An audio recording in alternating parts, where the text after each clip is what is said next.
All right, y'all. Welcome to episode 10 of the Purposeful Talk podcast. And I have a special guest with me.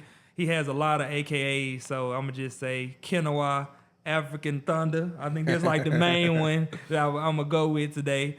And I'm going to let him introduce himself to y'all because I've been knowing this man for a while and knowing what he's been doing. So this time for y'all to know who he is. So tell him about yourself, man. Man, I'm happy to be here, bro. Yeah. My name's Kinnawa, the African Thunder, Kinnawa Kiatibi, whichever one. Just want to let y'all know, I am a PR professional. I am a media mogul. I like to call myself, I used to go by the, I guess, you do so much, though. Yeah, you know what I'm saying? Like, I don't really know exactly what's the best way to explain it, but I will say that, I'm just really more so like a media mogul, a young media mogul. And I have my own media productions company, African Thunder, Inc., and I also work within a corporate agency and government work for public relations. Okay, yeah, what's up? You consider yourself a entrepreneur or entrepreneur? You just like both? Man, I'm both, man. Okay. Yeah, because, I'm not afraid to work the 9 to 5, but then at the same time, I'm still, after I get done with my 9 to 5, I'm gonna work from that 5 to 9 the next day. So I'm both. There's definitely a hustle spirit, and I think that's one of the best things about you. I'm glad you're here. You can like elaborate on it because some people don't know how to like have that balance. Like somebody asked me the other day, they was like, "How do you find your balance?" and stuff like that. And I said, "Hey man, like." Saturday is the day for me. Like, hey, this is content day. Like I said, even after this, it's going to be something else or whatever. But what's that balance for you, and how do you, first, how did you start to add all this stuff to that? Like, when you're like, man, I'm going to go and do this, I'm going to do that. Like, when you get to that point, and then when did you find that balance to give all of that, all of the things you do to individual time? How did you do that? Yeah, I think the thing started, honestly, it started when I was in middle school, high school. I always wanted to be involved in everything. So I went from doing theater and, being in choir and stuff like that. Yeah. And then when I got to college, I just kind of found like this little niche to kind of I just realized I had a whole bunch of talents, and I wanted to figure out the best way to incorporate those talents, and what's the best way to actually make money, utilize those things. What are the best things that I'm good at? And I just realized that, a lot of people say, you can't be a jack of all trades is not a master of none. You know what I'm saying? But at the same time, if I felt like my talent base, a lot of people when they say jack of all trades, their talent be like right here. But with all my things that I was involved in with videography, photography, DJing, you know what I'm saying, PR and stuff like that, my talents were all the way up here. Yeah. So I just kind of was like, all right, bet, what's the best way for me to do that? So I said, okay, these are certain times of the year I'm going to focus on different things. So different seasons of my life. But then also looked at, okay, what is popping right now? You know what I'm saying? I paid attention to the culture. You know what I'm saying? Yeah. What's the shift and things like that? Yeah. It's just really one of those things you just have to adjust. And how I found my balance was really sitting down, looking at my schedule, looking at the culture of what's going on, the climate that's going on in the world today, and just figuring out what is making the most sense. What am I having the most fun with at the moment? And so, now, so I moved to Memphis. Yeah. I haven't been DJing as much, but I've been doing a little more marketing. I've been doing my short films. I've been focusing more on that, getting that aspect taken care of. Yeah. But before I came here, I was doing more DJing. And so, and I'm getting back into that, to swinging things. And even with this interview, this is my first interview in like months, man. You know what I'm saying? Like I just, and I'm happy to be here. It's just like one of those things where you just got to like sit down and focus on what is important. And I think over the years, I've learned to figure out what's the best way to do that. And I just sit down, write it out, and I got my plan. Dang. So can you just, I'm an inquiring person. So can you just list and tell us all that you're doing right now? Man, so I know you like John. What John say? 1, 2, 3. Like just list it out because I think I personally want to hear it, and I think people needs to understand. There's people that's doing a lot of stuff because sometimes, in some cases, people be like, "Hey man, I'm just going home, going to work. That's all I'm doing." And it's like that's a lot. And it depends on what job. If not knocking 9 to 5s, or people would say, hey, you know, for example, working at Kroger 40 hours a week. Hey, this Mm-hmm. hard work, man. I ain't doing nothing outside of this. All I'm gonna do, and I'm doing a lot. Right.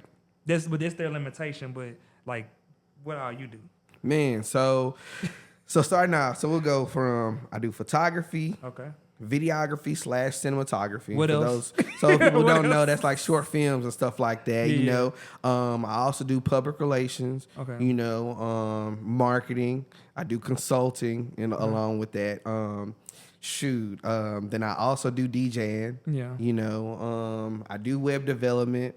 I do interviews. Yeah. And really more so with artists or whatnot. Yeah. Whew, man. And then most recently, really just been business consulting. And that's it. I be chilling on everything else. Okay. Those a lot of titles, like Yeah. for real. So when it come to those, I think that's why I wanted you to say that, because at that point, you don't put yourself in no limits. Like, Right, you don't right. put yourself in a space where you're like, hey, this is all I'm gonna do. I'm gonna just be PR and that's it. Yeah. But the thing about it is, even if you decide to just do PR, you'll be great at Yeah. it or whatever, but you will have that boring moment where you're like, dang, bro, Yeah. PR boring. I kind of want to be like Shaq and do this DJing. Yeah. You know, so I think when it comes to passions and talent, when you tap into all of them, you have a point in your life where you like, I can still do it. You know what I'm saying? Like Carmelo got out the league, but he still can go hoop and still be somebody right here off of the street. You know what I'm saying? So I think for you, I think like you said, you were talking to somebody and they were talking about you can be jack of all trades, but sometimes the jack of all trades has like the biggest advantage. Yeah. Because they can be called up at any time for anything. Like our work jobs where I was the jack of all trades. And then, I mean, I've been the best in all of them, but like they knew that they can call me because of these subjects or whatever, because they didn't know about them. Right. So when you in knowledge of them and you worked in them in some spaces, people gonna come to that, even if you're not the biggest person in that realm, but they looking at, hey, he can do all of this stuff. So like, you know, you can be a hub. And then another thing, people that connect to you can really be intelligent and be like, dang, well, he doing all of this, so he can be on my website, he can market it, and he can do my content for it. Yeah, do it all. I may have to just go and pay that man rent. You know what I'm saying? Like, and that's what you're trying to tell I folks. may have to just go and pay that man rent, because that's the thing where like a lot of people don't do all of them. Yeah, you can look at exactly. these consultant AD folks like, hey, we'll build your website. That's it. You know Yeah, what I'm saying? yeah, Or we'll yeah. do your content, but you got to post it. Yeah. And we ain't gonna give you no time to do it. You know. And so, like, even with that, like, the thing is that I built myself off of being a one-stop shop. You know, I wanted people to know that, yeah, like you said, yeah, I can build your website, but I can also create the content that comes along with it. You know, a lot of people, they'll say, hey, I need a website to do X, Y, and Z. Okay, well, you got photos, you got pictures, you got videos. They were like, no. Okay, well, somebody got to do it. You know, somebody got to get some somewhere. Somebody, you know, so, and they want something to a certain quality. Yeah. So I'll be like, all right, bet. Let me come in. Let me produce the content for you. All you need to do is just look good and do what you do. And I'm going to make sure I capture it. And then I'm going to put the pieces to the puzzle, you know, together. And I mean, it also left off one more thing. So I also own a record label as well. Oh, It's okay. based out What's the of name? Chattanooga. What's It's the name? called No More Syndicate. Okay. I think I seen So it. yeah, it's based out of Chattanooga, Tennessee. Okay. And also we just opened a recording studio in Oh, Chat okay. as well. So just want to let y'all know. I You know may what have I'm to saying? go So over look there at and you. get know I may what have to I'm get in the saying? booth. I may have to go over there and get in the booth. That was up. So now I want to talk about that. I forgot about this. So with the ownership part, like, do you have any artists right now? Are you getting artists? Or are you trying to like? Yeah, so I have a business partner. His name's Ramon Paris. He's out in Chat. So he is more hands-on with them because, of course, he's out there. Yeah. You know what I'm saying? So I really just handle more so like the marketing and help with the image of everything. But so we do have a few artists. We have a few artists based out of Georgia and Tennessee.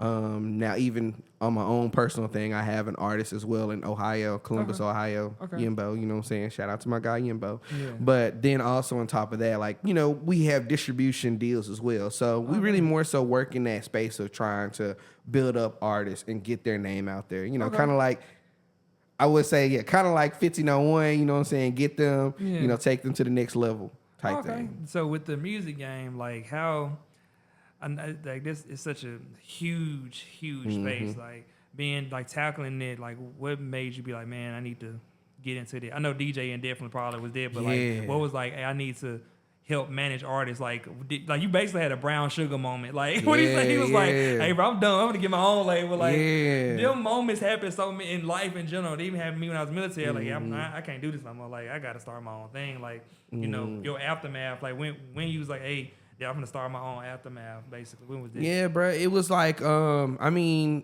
I think it was probably had took place maybe about a year or two ago. When we actually, I guess, put, you know, our foot down and said, hey, we need to go ahead and do it. But I know definitely a few years ago, after I was working with, you know, I was DJing, you know, of course, artists would send me that stuff, and I would be like, okay, bet, well, you know, so let me know your social media, let me know X, Y, and Z, and you know, they didn't have all these things together. Yeah. And I've seen some artists who are so talented, man, especially like Tennessee, we got a lot of talent, you know what I'm saying, in the neighboring areas. But we don't never get our credit, Kinnawa. We don't get our credit. We don't get our what credit, do bro. to get our credit, but you know why we don't get our credit? Because we don't know how to brand and market ourselves. So that's why Drake could reschedule niggas. Yes, bro. Come on now. Come on now. Like, you know, we got everything you need literally here in Memphis. Yeah. But they only see certain aspects, you know what I'm saying, what they want to see. Because we haven't taken that extra step to be like, hey, this is what we want you to see. You know what I mean? Yeah. And so until we get to a point where we can stop letting people tell us what they want to do or what they want to see us do or what they want to see from us, and we get to a point and say, hey, this is what we want you to see. This is what we got here. You know, that's when we're, you know, that's when people will take Memphis and take, you know what I'm saying, artists from Tennessee a little more seriously. Now, don't get me wrong. Memphis artists is killing the game right now. We too close to Atlanta you know to not be big, though. Yeah, but at the same time, it's just like that, bro. Like, only thing you see when people outside of Memphis, what they see? Violence, crime, things like that. They see, you know what I'm saying? Yeah, you see Glorilla, you see Duke Juice, you feel me? You see Jai, you know what I'm saying? But you only see the things that they, you know what I'm saying, people outside of the city want to see. You feel me? We got to be the ones to be like, hey, come together as a collective to be like, this is the brand of Memphis. We want you to see this and push that. You know what I'm saying? I feel like when it came down to that, like with artists and whatnot, I was like, okay, you not, you know what I'm saying? What do you want to put out to the world? What do you want people to see in your artistry? Yeah. Let's take what you want to see. Let's refine it just a little bit and put it into a brand, and let's push that brand. And so when I realized that, you know, okay, I was helping artists, you know what I'm saying, kind of do that, I can get paid from this. Let's do it. Let me take on another role of trying to either managing distribution or even just helping artists just take that next step. And that's how I just kind of got into the flow of things. Dang, now I gotta ask about Memphis now. Cause so what are the ways that you think that you've been doing it yourself, like you've been putting out your own content, you've been putting out the positive message and stuff. You're going on tour. Oh yeah, man. Tour. The City Boys summer tour. City Boys of 1,000 points. Man. But I've seen what you've done, and I think like, because even with me doing the same thing, I had moments where I just be like, man, Memphis, they don't want to see this, bro. Yeah. They don't. But I have been times where, like I said, I seen you unapologetically Memphis, me too, and I was like, okay, well, they obviously see some value in this. It's just not the top priority. Yeah. So when it is, so it's like, how do you scale that? Like you just said, like we got pushed it, but like it gotta take a lot of more people. Like it gotta be a lot of more than just me. I think it gotta be probably like 100 some people probably gotta have the same type of mentality to push that, because when you go from that little 5-10 minutes at the end of the news, like that's the only good we got. Like it's so much other stuff going on, and it's like Memphis is always this at the bottom, like no matter what. And like I think I talked to somebody the other day. I was like, man, we like one of the most influential cities though when it comes to music. So how don't we be considered like Atlanta, you know, and like be considered like New York? You know what I'm saying? Even though New York is the origin, like how is that? I think it comes down to us within the city and people outside the city not recognizing who's really on the scene that's from Memphis. So for example, like we've got music execs, you know what I'm saying, doing their thing that's from Memphis, you know what I'm saying? You know, I'll even shout out, like, for example, like Alexis Warner. You know what I'm saying? You know, she went to Southwind, you feel me? But she popping in the music industry, you feel me? Yeah. You know what I'm saying? So shout out to her, you know what I'm saying? Doing her thing, class of 2012, by the way. Yeah. But so like, you know what I'm saying? She doing her thing. But a lot of people don't know that, though. They don't know that. They don't know that. And she's all the way out in LA. You feel me? But the city don't be like, oh, okay, you know, Memphis is out here X, Y, and Z, you feel me? Because they look at it from, if you're in Memphis, if you're from Memphis, you need to be in Memphis. No, bro. You know what I'm saying? People are outside of Memphis doing that thing. That's why, you know what I'm saying, when I'm out of the city, like, yeah, you see, like, yeah, I'll make it to, you know, the blog, Memphis blogs every now and then. But, you know, what I'm doing is, like, yeah, I'll promote some Memphis stuff, but then I'm also promoting that, hey, yes, I am. Yeah, I'm in Africa. Yeah, I'm over here on another part of the U.S. Like, I'm trying to promote, let them know that Memphis is everywhere. You feel me? Yeah, Memphis is the influence. Memphis is the standard. And that's the thing. Like, we got to learn to understand that Memphis, you don't have to be Memphis just in Memphis. You know what I'm saying? Yeah, like, true. it's everywhere. You feel me? And that's the thing, bro. Like, I always tell people, for example, like, and I know it's crazy because, you know, I know Juneteenth just passed out, but I'm still going to say it. So, like, Justin Timberlake. Yeah. A lot of people, like, people don't give Justin Timberlake his credit. You know what I'm saying? Because Justin Timberlake came out, did his thing, and folks was like, where's Justin Timberlake from? Where's he from? When they asked him, he said Memphis. Yeah. And folks was like, what? Yeah.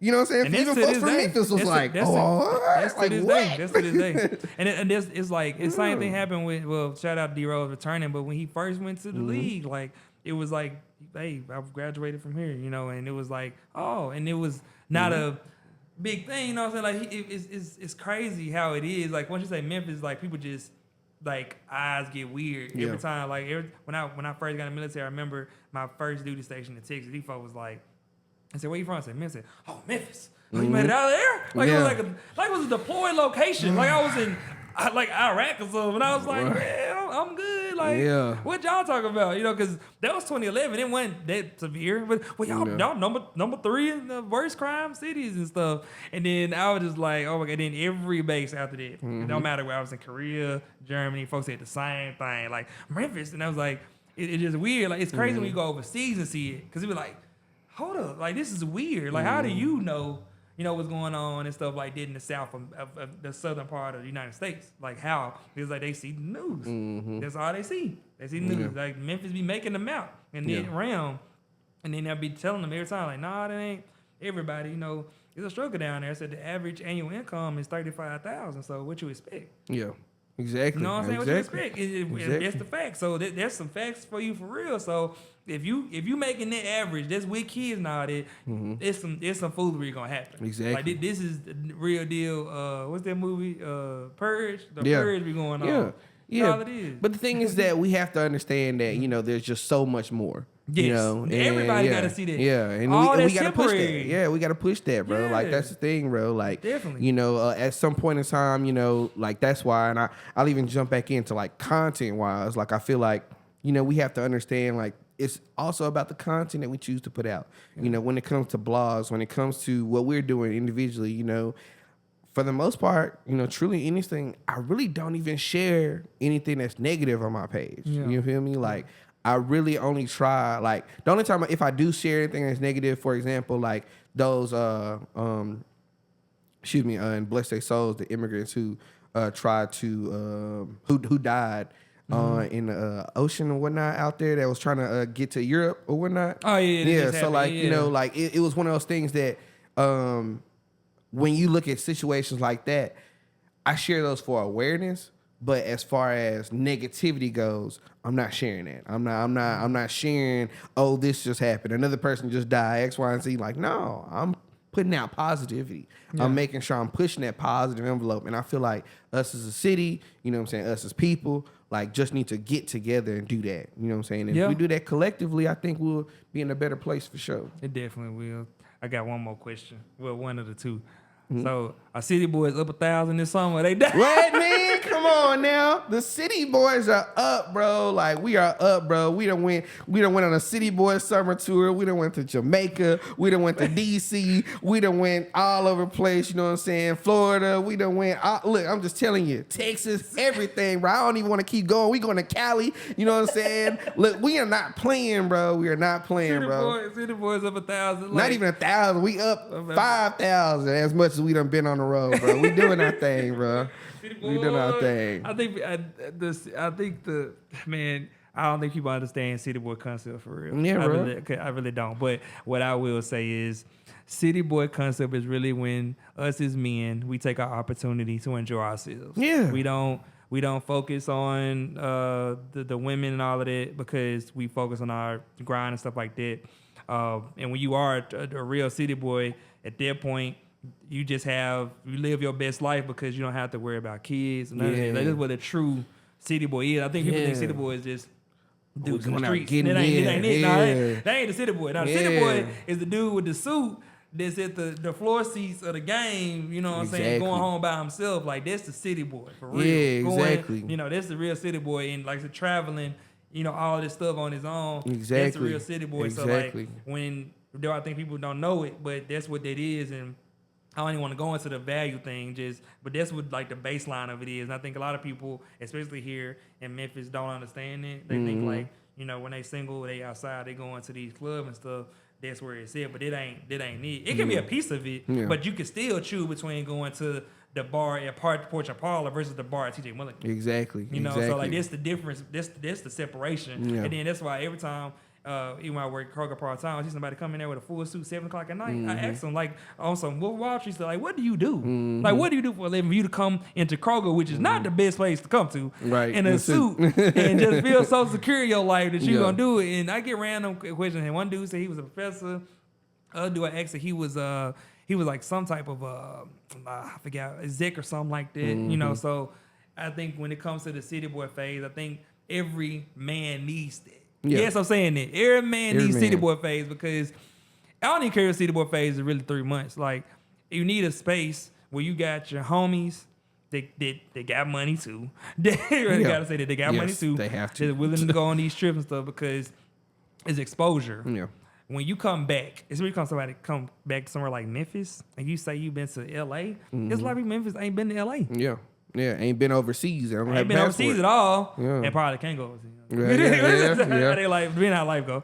But I think that when you do travel in general, you come back like you doing. You come back with so much other knowledge. Yeah, facts. You come with stuff you don't even know that you would have seen. Regardless, people in Cali move way different than Memphis. Yeah, people in New York move way different than Cali. Yeah, it's crazy. You know what I'm saying? And people in New Orleans move similar to Memphis. But it's so weird, and people in Atlanta move concurrently, but they moving this way. Yeah, facts. Memphis just doing this same thing, but they not turning. Yeah. Atlanta steady progressing, innovating. Yeah. So like when you see that, every man needs that. But being a city boy, what are the benefits of being a city boy? Man, you know what I'm saying? Like, a lot of people, and I even want to touch on that, like you said, like the whole city boy aspect. Like, yeah, a lot of people think that being a city boy is just about like going out and turning up and getting all the women. And like, truly and honestly, bro, when I say city boy, you know what I'm saying? Like, cause I got my lady, you know what I'm saying? So I ain't gonna be like, I'm out here, doing X, Y, and Z. Like, I am, when I say city boy, it's really more so about, I feel like that's the time for the guys to really, you know what I'm saying, just kind of like take a break from that, those responsibilities, you know what I'm saying? Like, I feel like there's a lot of pressure on, men. There's a lot of pressure on black men, you know what I'm saying, especially. And I feel like that is the time to just kind of like relax, kick back. You feel me? Like, yeah, you can you'll soak in those different knowledge when you go to those different areas and whatnot. But at the same time, where it's really just about relaxing, bro. Like, me, I'm in grad school. Yeah. I got my day job, I got my night job, you feel me? Like, and then I got my individual projects that go, coincide with those things. At the same time, trying to still market myself, you know what I'm saying? Yeah. And getting, doing these opportunities, like the blessing of this opportunity right here with you, brother. Like, and it's just like, when you look at all those things, man, I need a break. You feel me? I need a time to kind of get you know, take a time and take a step back to catch a breather. You know what I'm saying? Yeah. And that's when I do these trips or whatnot. But that's when I say like I can have fun, I can let loose, relax, and not worry about that. But then at the same time, still be looking. Okay, these are some more opportunities, but I don't have the stress of feeling like, I'm being bogged down by all of these different deadlines that I have. So I mean, you know, a lot of people, like I said, people be saying, "Oh, city boy, you out here wilding." Man, I'm out here just living. You know what I'm saying? That's all it is. And what recession? Come on now. What recession? Come on now. I think that's the biggest thing too, because I remember early this year I went to the Grizzly games back to back, the playoffs games, so I did. People got their things. They say, "Oh, you going to the playoff game back to back?" Man, somebody told me yesterday. They was like, "Do whatever you gonna do. Yeah. If you want to go to them game stuff, do it. If you don't want to do it, don't do it. Just know that life is meant to be lived. Yeah. Because once life is meant to be lived, you'll feel like you fulfilled it. Like I remember one time I had to reflect and really think about like my dad. I was like, man, like my dad. I would be like I would say he was wild, right? But when I thought about it, I was like, man, honestly, he just lived the life that he wanted to live. Yeah. He wanted to live that. I love that. You know, he wanted to live like now outside perspective, you may be like, that man wild. You know what I'm saying? But he lived the life he wanted. Like he don't live a life with regrets and stuff. So it's like, okay, this the life that he chose that he wanted. I can't judge him for that, but I knew at that point, this what he chose to live. And like I had a coach like, hey dad, like when you retire, like don't you want to travel? Don't you want like don't you want to see the boy life? Like go whatever. Like, no, I don't do none of it. I'm just chill. I was like, but you ain't been here, you ain't did that. You're like, no, I'm good. And they fine with that. And they fine with it. And it's a lot of the older generation. So like, and like you were talking about, going to go back to you talked about earlier, was about like the break part, like the pressure that we have. I think that now it's a shift happening, bro. Yeah. It's a huge shift happening. And I don't know where is it coming from. I don't know, but it's like a huge shift on like the black men specifically. Like it's like a lot on us specifically. And I don't really know why it's happening. I don't know. Because I've seen it in my workplace where like I can work with Tim, right? And Tim is a different race. And Tim is Tim. Tim come to work on time. Tim do his job. But they're not going to ask Tim to, hey, Tim, I need to do this project. I need to do this. But they'll come to me about that. Right. You know, and I'll be like, why? And me and Tim can pay the same amount of money. Yeah. Right? But they want to put that on me. And it's like, it's this mentality that corporate America believes that black men can do more with less. Yeah. And I'm like, why is that? Like, what did we do to get that? And I don't want to go too deep, but is it because of slavery? Is it because, like, I don't know. Where is it? I mean, you know what I'm saying? Look, the genes, you know what I'm saying? Everybody knows the genes. And I'm not going to, you know, get on my Dr. Umar stuff, but you know what I'm saying? But at the end of the day, you know what I'm saying? Like, it's just like, you know, the genes, bro, like this melanin, bro. If you ask me, I think the melanin is the strength. You feel me? And I feel like one, you know, and I mean, I may be biased because I am African, but I feel like the more melanin or the more you understand your melanin, like that's the more strength and power that you have. And you feel me? It's scary. Yeah. Like today, I'm trying to train for a half marathon for the end of the year, right? So I've been running at Shelby Farms a lot. Now Shelby Farms is a lot of races there, but mainly is one race there, right? In the morning. So it's like 5, 6 o'clock in the morning. So like every time I'm running, like I have my shirt off, whatever, I'm jogging, it's like they look at me like, why is this dude out here running? Like, why is this 195 dude running? Like, then they look at me like they hey whatever, but it's a look that I be getting. Oh my God. I be knowing what it is. I remember one time I had a professor, one of my classes. He was like, yeah, do you run or something like that? Yeah, I run. He's like, can you run long distance? I'm like, yeah, I can run long distance, but this is my long distance. I would consider like 4 miles, something like that. He's like, oh, can you run it fast? I was like, yeah, I run like probably 9 minutes, something like that, you know. And like when he said that, he was Caucasian. Now when he said, I was like, man, hold on, he just don't believe I can do that. Like he just didn't believe it because we not natural runners. We naturally like strength, right? Like lifting and stuff like that. So like when they like hear like somebody doing cross country and stuff like that. I did cross country in high school, so it was like Like, why? Yeah, and that's something that's normal to us. But like you said, Dr. Umar, man, he be spitting some facts, man. Even though he be bugging sometimes, but yeah. he be going in. He like be going in. He be going in. Like, this is more of a conversational piece. Like, he be going in so much and be like, bruh, like, we get it, we understand, but we also, if we keep dividing, it ain't gonna make it better. Right. It ain't gonna make it better. That's true. It ain't. So like I said, you know, he was talking about dating different races like that. That mean you weak as whatever. Like, that ain't true. Right. You know what I'm saying? Now I have seen and asked some questions to people like, hey, bro, like what was that moment you like, I need to marry this person even though they were different race? They was like, hey, you know, I wanted peace, and I wasn't the previous relationship I was in had a lot of toxicity in it, so I just had to not date black women no more. And I was like, well, I mean, I said, I understand that, but you probably didn't give yourself enough time either. You know what I'm saying? Right. If you date somebody when you 19 and 20, bro, you're not going to have to attract the same person when you 30.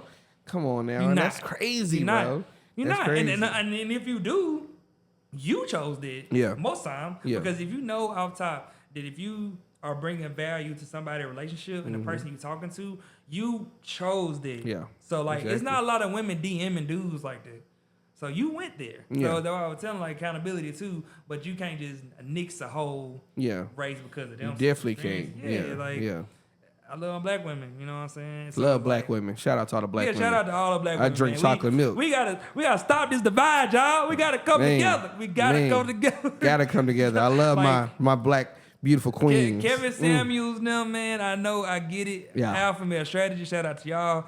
Y'all definitely have advice to help men level up. Y'all definitely got that. I'm not knocking it because there's people that I know that are trying their ways to level up, but I send them kept saying, hey, bro, this might tell you, bro, you single? Why you working just 40 hours a week? You ain't got no kids? Right. What you doing? Yeah. Why you ain't starting whatever? Yeah. I mean, and that's true. He's like, you got kids? Okay, I got you. But if you ain't got no kids, bro, you need to be working 70 hours. And then what you doing? Yeah. 70 hours. Hey, getting in. 80. Getting in. But I got to do it for myself. But it comes down to that part, like that, what are you working for? You know what I mean? Like, if people are just working just because they want to work, cool. Like, you know, I'm not just working because, you know, I want to work.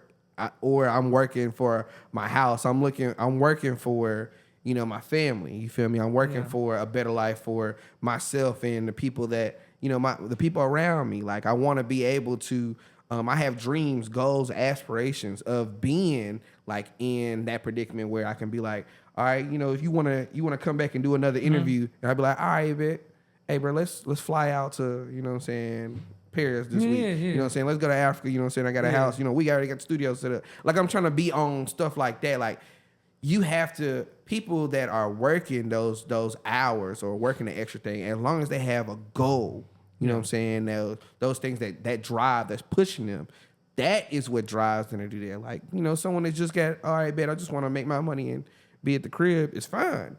And I actually want to touch base on that because you said something earlier, like about, you know, hey, you know, someone just like that. Like, you know what I'm saying? Like, it's cool. Yeah. At the end of the day, we got to understand that what is the most valuable thing in our life? Yeah. The most valuable thing in our life is time. Yeah. It's the one thing that you can spend all day, but you will never get that back. Yeah. You know what I mean? So at the end of the day, like, how do you want to spend it? And if you want to spend it working and just relaxing, cool, great. Yeah. If you want to work it working, you know what I'm saying? You want to spend that time working to achieve a goal, do that. And honestly, if you see the fruits of your labor, at the end of the day, like, as long as you're happy with how it turned out, that's all that matters. That's true. And that means your time was well spent. Yep. And that's what we got to understand, like, when it comes down to it. Yeah, it's just because people definitely have their own personal standard of themselves, and they'll put themselves in there. Yeah. Like, but I guess the advice I would like for you to tell the people is, like, if I'm this person that's doing this job or something like that, like, how do I make that leap to do that? What can I do to make that leap? If I'm just working the job and I want to, for example, I got somebody I know, he wants to do film. He working at Kroger, but he want to do film. And he don't really know what to do, trying to have a guy. Like, what advice would you tell him to, like, hey, bro, what would you say? Man, I would probably say two things, bro. Mm-hmm. The first thing is seek guidance. You know, I mean, of course, yes, pray about it for sure. Yeah. But I always tell people, pray as if everything depended on God, act as if everything depended on you. Mm-hmm. So, yeah, pray about it. And then after you get finished praying, say that. Go call. I'm gonna make it realize. Oh, yeah. Pray as if everything depended on God, and act as if everything depended on you. After you get finished praying about it, get out and go make it work. You know what I mean? Like, you can't wait on a miracle to happen. That's like the second level to the quote of, faith without works is dead. Yeah. That's like the realer way it should be said. That way. I mean, it should have been said like that. That's how it should have been said. No, because I was told that at first. They based off the 1900s. Like, no, bro. 2023 version. That's the way it said. That's what you need to live by. That's you know true. what I'm saying? Yeah, faith without works is dead. And that's what I heard first. Yeah. Until I heard that second saying. And I was like, yeah, I like that because I'd be so mad direct, if it's right bro. behind in the Bible. The scriptures there. I'd be so mad about this. I don't know if that was in the Bible, but if that text was saying like act as if it was like about, oh my gosh. I feel like someone just interpreted it that way, but new international version, bro. Right. No, but that's definitely, man. Yeah, bro. Get out, talk to somebody, and then at the same time, look at the money that you spending. A lot of people think that, oh, I don't have the money right now, so I can't do it. Let me tell you, the first film that I ever produced, my first short film, Special Agent Thunder Part 1. Part 2 coming soon, y'all. Be on the lookout. But Special Agent Thunder Part 1, I shot with a $500 budget. All I did was save my money, paid, gave money to the makeup artist. Yep. Go back. Yep. Roll back. Yep. Now, mind you, I know how much a Kroger check costs in 1 week, $500. So how much you get? I did a $500 budget on the movie, and that provided my friends, the staff, the team that, that helped me, put together the film. Amazing. Shout out to MD Witt Productions, D Witt. Oh, yeah, D Witt, man. Shout out, bro. You know what I'm saying? Southwind alumni. Yeah, you know what I'm saying? Everybody did tonight, I'll make sure we're going to shout you. I'm going to FaceTime you tonight. Yeah, you know what I'm saying? Like, everybody did that thing, bro, and everybody came through and supported, you know what I'm saying? Like, even the rest of the cast, you know what I'm saying? They came through and supported. And the thing is that I set up, bro, I got $500, bro. Like, I'm going to take care of y'all with food. I'm going to pay, you know what I'm saying, like, if any supplies or anything like that for the makeup, you know what I'm saying? Like, hey, bro, like, the rest of it can go to the cinematographer. That's it. You know what I'm saying? Like, I don't have nothing else. Because at this point in time, I think I was either just now getting out of school or whatnot, but I wanted to go ahead and take that step and get started because I had been talking about this film and stuff like that. Yeah. And so I was like, forget it. And let me tell you, along with that testament, people canceled on me the day of the shoot. You know what I'm saying? I had to rewrite my entire film because I had a group of people cancel on me the day of the shoot. Oh my God. And I was like, bro, I got a makeup artist coming from Atlanta. You know what I'm saying? I was like, we got to do this. Like, I got people here for 12 hours. That's it. So I got 12 hours to shoot this film. And I won semifinalists in the Indie X International Film Festival in LA. You know what I'm saying? Like, and the thing is that, thank you. It's just like one of those things where, all right, bet, like, you just got to do it, bro. Like, at some point in time, you got to tell yourself, all right, bet, I'm going to pray about it and I'm going to do it. Yeah. And that's what I did. And that's what I had to do. And that's what I'm going to continue to do. And that's what I'm going to recommend to him. He want to get in the film, bro, just do it. The hardest part is to get started. And once you get started, that momentum is going to carry you to the end, no matter what, bro. So consistency and getting started, bro. That's it. Man, hope y'all heard that, bro. Get started, man. Y'all definitely got to get started because if you don't, you're just going to be passing by time, and then you're just going to be like, man, really going to be like, it's going to click at one of them ages for you. For me, it clicked around, well, for you, it clicked around, 12, I guess. Maybe 2. He's coming out the womb with it. Yeah, but it didn't click for me to like around 20-something, when I was like, yeah, I need to be trying to put something on wax. Like, it ain't rapping. I know that. No, yeah. I'm not a rapper in no way. I know when everybody gotta drop a mixtape though. Yeah, he said I'm doing that. I know that. I know. I was doing. I remember one time. I remember when I did like one of my first YouTube videos, and I was like doing the lip sync thing a long time ago. You come in, he's like, yeah, bro, like it was dope, like But it's crazy. Everybody doing it now. Yeah, like it was like I'm so mad. I was like, bro, like how could I do that one video when I was like 16 and I just like let it drop? You were ahead of the time, bro. And that's another thing. People miss that. Yeah. They think the idea is not, because it's not popping right now. Now it's not a thing. Everybody that's popping right now, Yeah. they started with an idea that nobody saw. Yep. Nobody understood the vision. Yep. Bro, you just gotta keep going. That's it. And that's it. And that's why now, like, this is where I'm at now, like scaling. That's why I'm telling people, man, just do it, bro. Like my first 8 episodes are in my house. You know, now this episode 10, like, and this quick. It's a quick turnaround for, you know, to change locations. You know, so it's like it's not season 2 yet, you know what I'm saying? But I definitely like feel like me and you in a space where we can get these gems to these people, because these kids, man, coming up, they don't really got that like that. You know, we had the Miss Max and all that stuff. They don't got Miss Max. You know, they don't got, and they don't got that. Someone that love you that's gonna really put, you know what I'm saying, stick that hard, that tough love on you. They don't for got sure. that. They don't. And accountability is of the lesser. So now, all thing they can do is look at this podcast, you know, try to connect with us and stuff like that, and mentor. Like, have you did any of that at all, mentorship at all? Yeah, so I used to do a lot of mentorship for sure in chat. You know, so I used to take in a lot of, you know, high school students, college students or whatever. Like, as far as being here in Memphis, they've been real unofficial, which is fine. You know what I'm saying? I feel like, you know, like accountability partners. Yeah, like accountability. Yeah. Like, hey, I'm gonna help. You know what I'm saying? I'm gonna take care. You know what I'm saying? Whatever. Call me whenever. Like, I haven't an official capacity, no. But as far as like, hey, if someone, like, I always tell people all the time, bro, if you ever need any support or whatnot, give me a call. My phone line is always open. Don't text me. I'm a terrible texter. But you know what I'm saying? Give me a call. I don't know these things. like, you know what I'm saying? Give me a call. Like, I'm always, if I don't pick up, I'm gonna call you back. Yeah, I'm facts. always Facts. call you back. That's true, you feel man. me? That's the thing about people that busy, man. You be like, I think Push T was talking about what time he text Jay-Z about doing a song. And he was like, he said, yeah, I just hit him up. Just randomly hit him up. He was like, it took about a week to get back. Like, bro. But this way, I tell people, when people doing a lot, man, you gotta really understand they doing a lot. Yeah. That's why I am with you. Like, I know you're doing a lot, so I'm not gonna be like, hey, bro, do that. I ain't gonna do that, because I know you're doing a lot of stuff. And even if you are just going to sleep at 10 o'clock at night, I'm not gonna just wait. Like, nah, bro, you get your rest, bro. Like, I just think that people got to be considerate, especially if you knowing what people doing. Sometimes people don't know what they're doing. You know, and they just think that you're supposed to be accessible to them. And I think another thing with being accessible is like limiting your accessibility. You know what I'm saying, to certain people. Like, some people, you know, that you cool with too. Like, you know they're not gonna listen to you. So like, I'm not gonna give you jam, you're not gonna listen. You know what I'm saying? I'm gonna give you these free game. You're gonna see this video. I'm gonna send you that.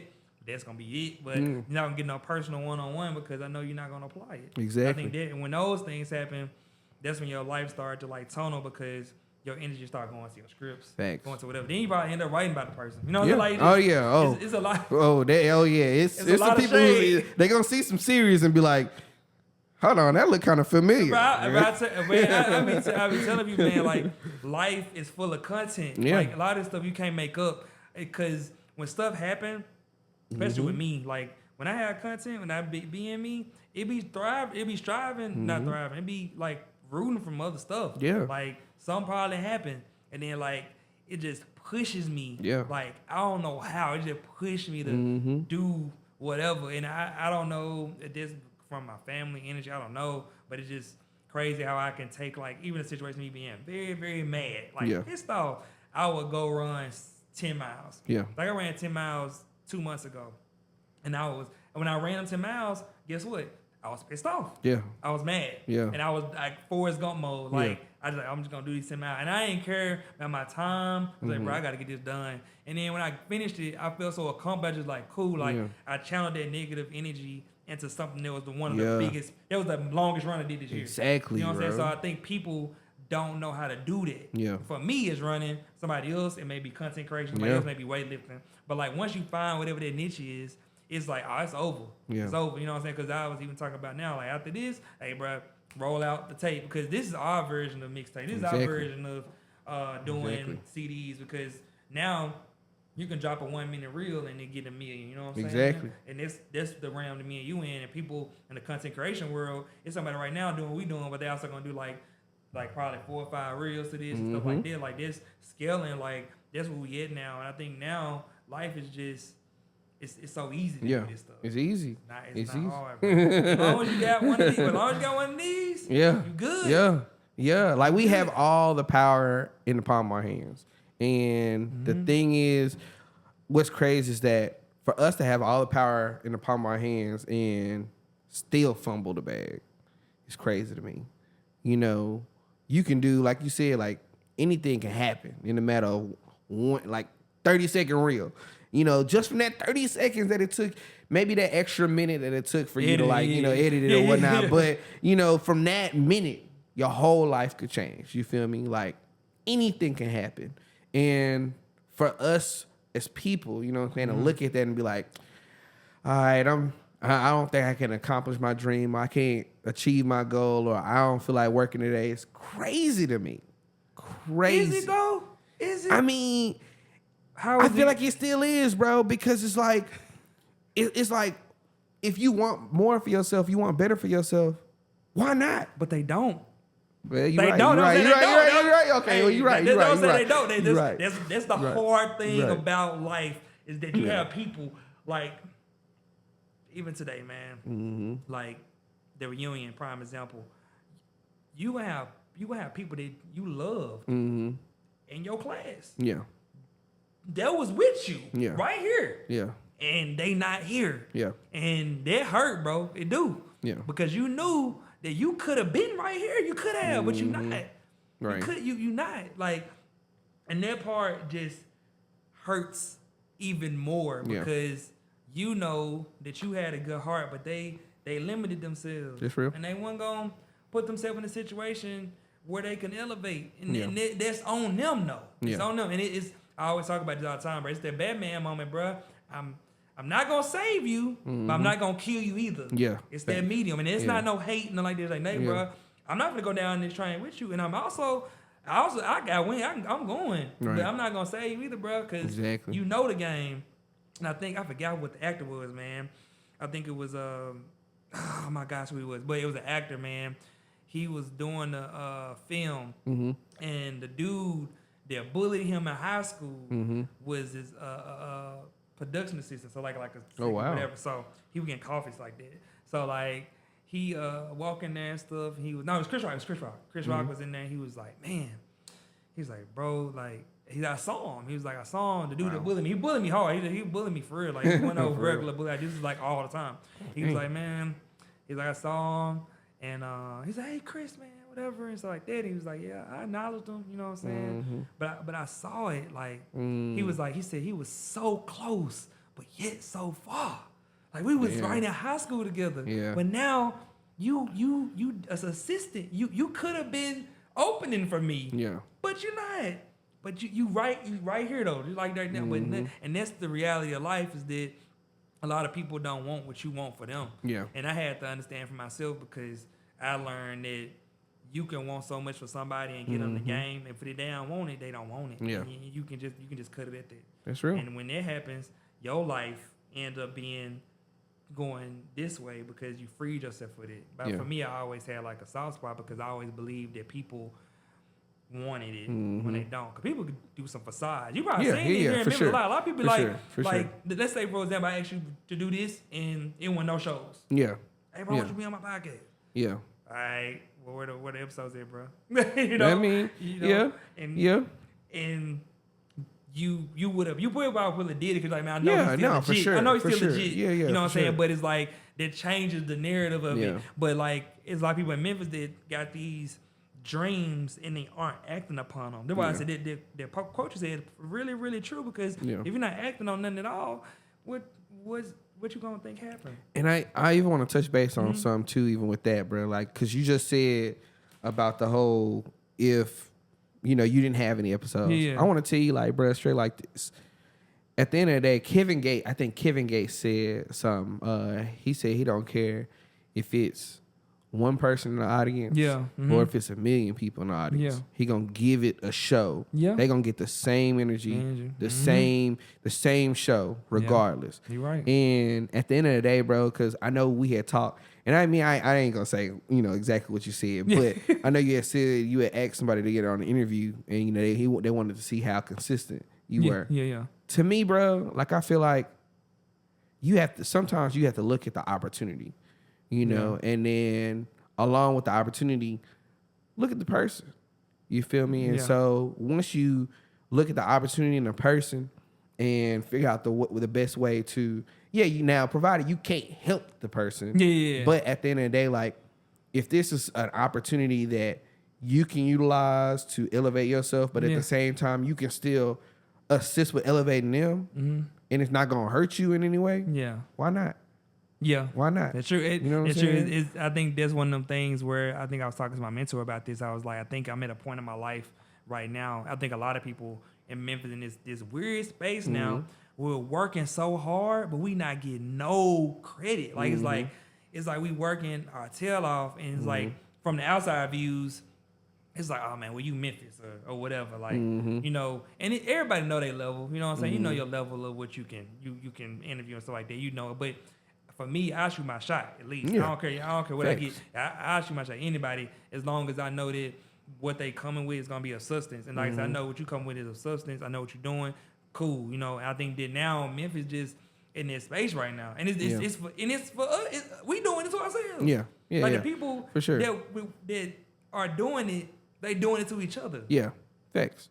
We want. It's almost like this false sense of and I don't even know what the term technically is, but it's almost like you want something like this false sense of fame that we want to make sure that is either implied with the opportunity or associated with that.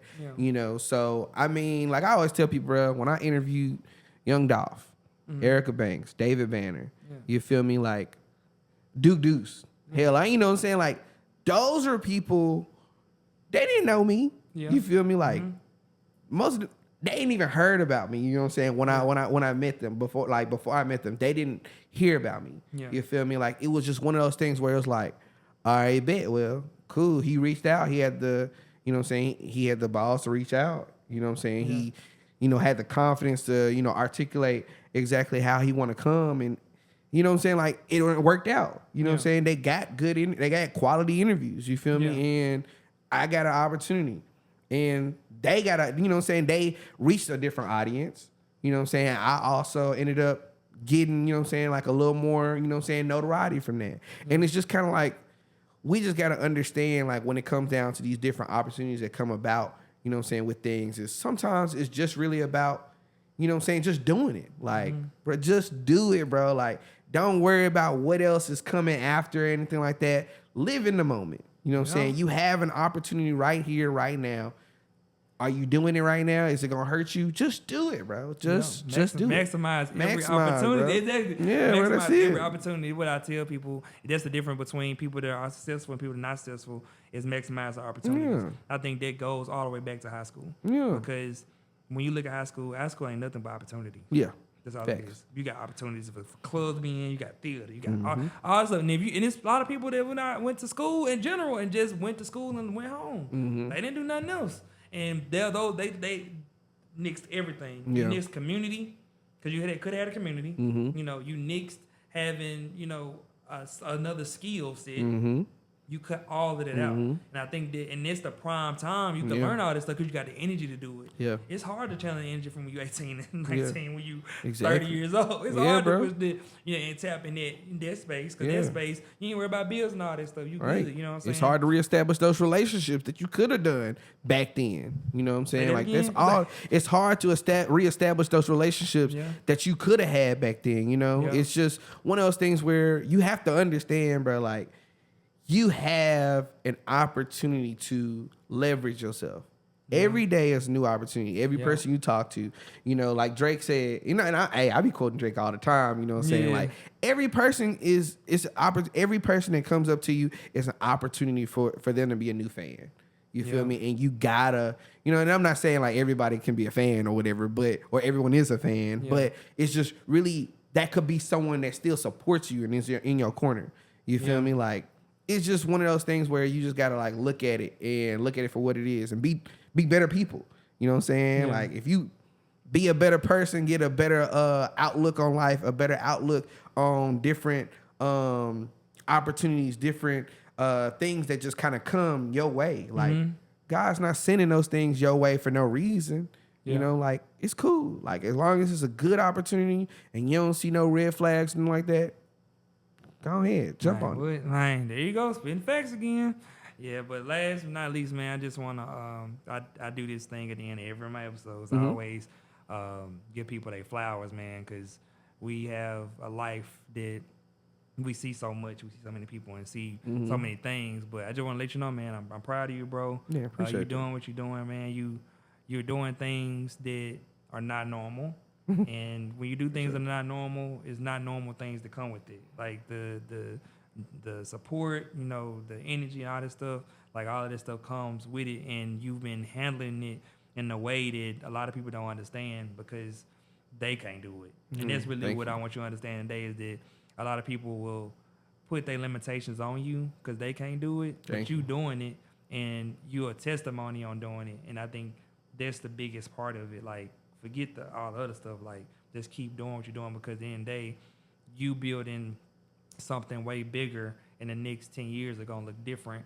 Because, like I said, you're going to have your Chris Rock moment. You know what I'm saying? And it's going to look like that. Like, Thank you. Because I did all of this stuff. And this grind that you're in right now is not for no reason. It's going to pay off. Everything going to pay off. It's going to pay off. And I think that sometimes that reassurance is needed. Because I'll be seeing having the same thing, but it's gonna pay off, bro. Everything is gonna work out. It just right now it's just a lot. It's a lot, and you gotta understand it. You gotta tell yourself it's not a lot. Like you're doing now, it's not a lot. I've been doing this since I was 14, 15 years old. I've been in theater. I've been in college. I've did these college events. I got a personality that's attractive that I can talk to the biggest celebrity in Memphis, and I can talk to the janitor. So when you bless with them gifts and you actually expound upon them, you get the life that you get. And I think that people don't realize this sometimes is that like, hey, how does Kinnawa move though? Walk with kings, but don't lose the common touch. Exactly. How do you move? And I think people don't understand how chess is played. But when you move correctly, you get correct results. And that's one of the things that I want to leave with you today is that you doing everything correctly and you're doing it the right way. Bro. So that's definitely why I want you to know that today, man. But thank you so much, man. Yeah, I appreciate that. Anytime, man. I appreciate that. Hey, man, I gotta have my little sentimental piece. Man, I appreciate it. But definitely, I know you got so many tags, so let people know how to get in contact with you: Instagram, Facebook, Twitter, all that stuff, and Threads now, right? So, right. Yeah, well, I'm on Spills too, by the way. Yeah. So list them all out. I'm gonna try to keep up. But just go from the most follows and go down from there. Well, it's actually pretty easy, y'all. It's at it's Kinnawa on everything. On everything. You know what I'm saying? OHITSKINNAWA. I need you to follow me on everything. You know what I'm saying? So that's at it's Kinnawa on everything. Okay. You know, of course, you can find like my additional links, like, you know, Rise of African Thunder or whatnot. But all of that stuff is all linked to OS Kinnawa. Yeah, everyone can see it. You know, my own personal pages. You'll see my PR page. You'll see, you know, if you want to really delve more into like who I am and what I do, you know what I'm saying? Not just, you know, I guess within the entertainment world, but in the community of Memphis, in the corporate world, like you can definitely check me out at it's Kinnawa on everything. All right, y'all, man. I'm going to leave it at that, man. Thank y'all for watching this episode 10, the Purposeful Talk podcast. And we had a very special guest today. I hope y'all got something from this one because this was definitely a very good one. I don't even know what the title of this one, but we're going to figure it out. But yeah, we leave it there with y'all, man. Make sure y'all comment, like, subscribe as usual. And I'll see y'all in the next episode. Man, appreciate it, bro. Yeah, man. Yeah. That's it. That was that one, bro. That was it.